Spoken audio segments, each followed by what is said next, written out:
mga kayano. Karon mga kayano, magkuhan mi sa batsingan ron. Magloading na pod mi. Kay nagbuhos mi ron mga kayano. O ara mga kayano, patintasa, kamay kay kong unit. Kayano. Still lang pinitaas ang traka, magliso tag-abot mga kayano. So kung gibot mga kayano, pagpile nagpinga kataas kayo. Mga kayano. Taas kita. So testingan na to mga kayano. Let's go. Unsa pa ulaton mga kayano, kandos dayon. Sos sa pagdayon. Kini pam. Kwarta na. Bitaw mga kayano.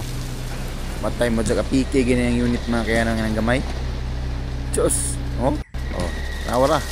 Lisod na. Grabe ka. Kapiki gigayo. Kada kandos nimo okay siya, pero ang problema ang pag ito nas tumoy perti nang apiki siya. Kaya naroon yabo-yabo na. Isa ka kandos tunga ang mayabo, isa ray mahawad. Tunga ra ang magwan masuod sa kwan kay yabo ta na pikip teh buga. Piki isa ka kandos lagi tunga ray masulod sa mixer.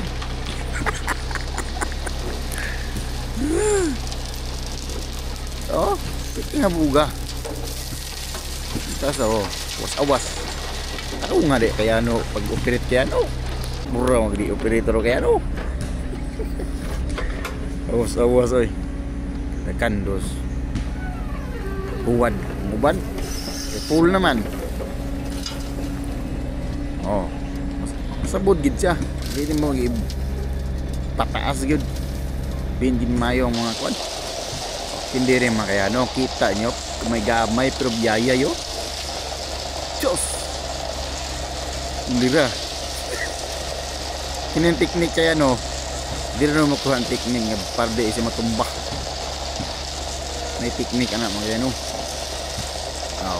kaya lang kaya kasi mga teknik kaya so na isa katawa sa babaw para yung abrihan kana mga kaya di abrihan para ang salubutan na may abrihan para mo awas itong siminto.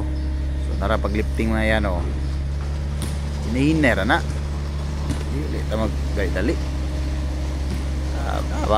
dadlawan nga lihok ini lang para safety ba, safety first mga kero. Dada